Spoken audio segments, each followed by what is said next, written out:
இப்போ மோடி அவர்கள் வந்து புதுச்சேரிக்கு ஒரு நிகழ்வுக்காக வராரு. அது முடிச்சுட்டு இங்க சென்னை வர்றதா இருக்காரு. ஆனா அவரை போய் வரவேற்கிறதுல வந்து அண்ணாமலையோட பேர் இருந்திருக்கு. அவர் போய் வரவேற்காம இருந்திருக்காரு. என்ன காரணம் சார்? அண்ணாமலையை பொறுத்தளவுல அதிருப்தி இருக்குது.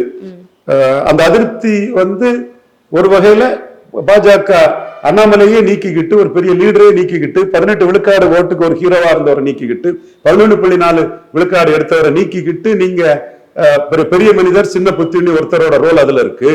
பலரும் நயவஞ்சிய நரிகள் வந்து அந்த ரோல்ல எல்லாரும் ஒன்னா சேர்ந்து அண்ணாமலை இது பண்ணிட்டாப்ல.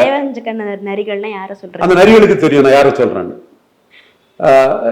இருக்கிறாங்க. சோ இந்த இடத்துக்குள்ள அண்ணாமலை தன் அதிருப்தியை காட்டுறாரு. இது பார்லிமெண்ட் எலெக்ஷன், மோடிக்கு முக்கியமான எலெக்ஷன் இல்ல. இப்படி சட்டமன்ற எலெக்ஷன் எப்படி ஐயா எடப்பாடிக்கு முக்கியமான எலெக்ஷன் இல்லைன்னு மோடி டீச் பண்ணாரோ அதே மாதிரி அண்ணாமலையும் வந்து 29 மோடி பிரதமர் எலெக்ஷன்ல தன் முழு சக்தியும் காட்டுறதுக்கு முயற்சி பண்ணலாம். இப்ப இதுல நம்ம அந்த அளவுக்கு ஒன்றும் ஆக்டிவா இருக்காண்டாங்கிற எண்ண ஓட்டம் அண்ணாமலைக்கு இருக்கலாம்.